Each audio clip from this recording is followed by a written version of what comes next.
महाशिवरात्रि व्रत कथा। प्राचीन काल में एक शिकारी जानवरों का शिकार करके अपने कुटुंब का पालन पोषण करता था। एक रोज वह जंगल में शिकार के लिए निकला, लेकिन दिन भर भागदौड़ करने पर भी उसे कोई शिकार प्राप्त न हुआ। वह भूख प्यास से व्याकुल होने लगा।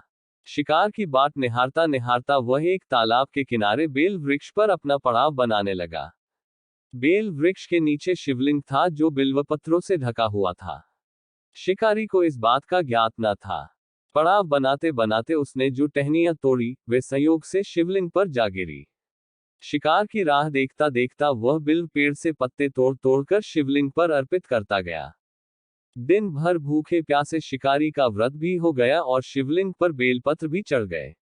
इस तरह वह अनजाने में किए गए पुण्य का भागी बन गया।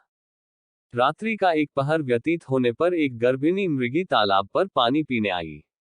शिकारी ने धनुष पर तीर चढ़ाकर ज्यों ही प्रत्यंचा खींची, मृगी बोली, शिकारी मुझे मत मारो, मैं गर्भिणी हूं, शीघ्र ही प्रसव करूंगी। तुम एक साथ दो जीवों की हत्या करोगे, जो ठीक नहीं है। मैं अपने बच्चे को जन्म देकर शीघ्र ही तुम्हारे पास वापस आ जाऊंगी, तब तुम मुझे मार लेना। शिकारी को हिरणी सच्ची लगी, उसने तुरंत प्रत्यंचा ढीली कर दी और मृगी झाड़ियों में लुप्त हो गई। कुछ समय उपरांत एक और मृगी उधर से निकली। शिकारी बहुत खुश हुआ कि अब तो शिकार मिल गया। समीप आने पर उसने धनुष पर बाण चढ़ाया। मृगी ने विनम्रतापूर्वक निवेदन किया, हे शिकारी, मैं थोड़ी देर पहले ही ऋतु से निवृत्त हुई हूँ। कामातुर विरहिणी हूँ, अपने प्रिय की खोज में भटक रही हूँ। मैं अपने पति से मिलकर शीघ्र ही तुम्हारे पास आ जाऊंगी। शिकारी ने उसे भी जाने दिया। 2 बार अपने शिकार को उसने स्वयं खो दिया। उसका माथा ठनका। वह चिंता में पड़ गया। रात्रि का आखिरी पहर बीत रहा था। तभी एक अन्य मृगी अपने बच्चों के साथ उधर से निकली। शिकारी के लिए यह स्वर्णिम अवसर था। उसने धनुष पर तीर चढ़ाने में देर न लगाई। वह तीर छोड़ने ही वाला था कि मृगी बोली, हे शिकारी, मैं इन बच्चों को पिता के हवाले करके लौट आऊंगी। इस समय मुझे मत मार। शिकारी हंसा और बोला, सामने आए शिकार को छोड़ दूं, मैं ऐसा मूर्ख नहीं।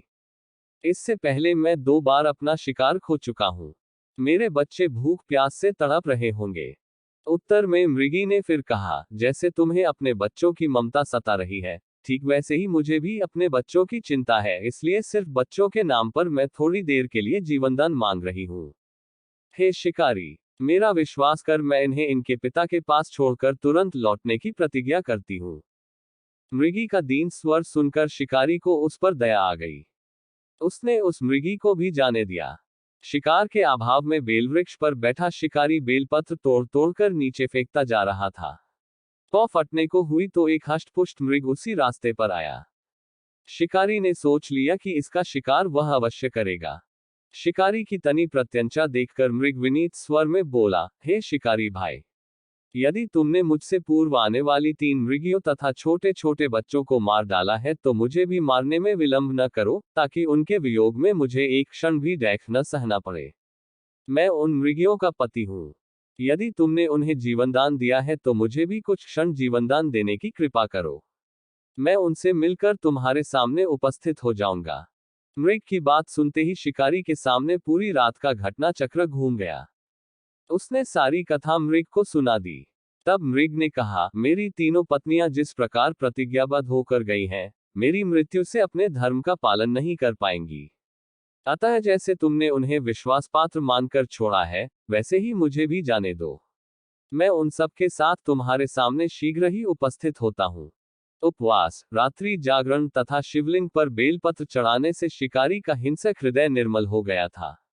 उसमें भगवत शक्ति का वास हो गया था। धनुष तथा बाण उसके हाथ से सहज ही छूट गए। भगवान शिव की अनुकंपा से उसका हिंसक हृदय कारुणिक भावों से भर गया। वह अपने अतीत के कर्मों को याद करके पश्चाताप की ज्वाला में जलने लगा। थोड़ी ही देर बाद मृग सपरिवार शिकारी के समक्ष उपस्थित हो गया, ताकि वह उनका शिकार कर सके, किंतु जंगली पशुओं की ऐसी सत्यता, सात्विकता एवं सामूहिक प्रेम भावना देखकर शिकारी को बड़ी ग्लानि हुई। उसके नेत्रों से आंसुओं की झड़ी लग गई। उस मृग परिवार को न मारकर शिकारी ने अपने कठोर हृदय को जीव हिंसा से हटा सदा के लिए कोमल एवं दयालु बना लिया।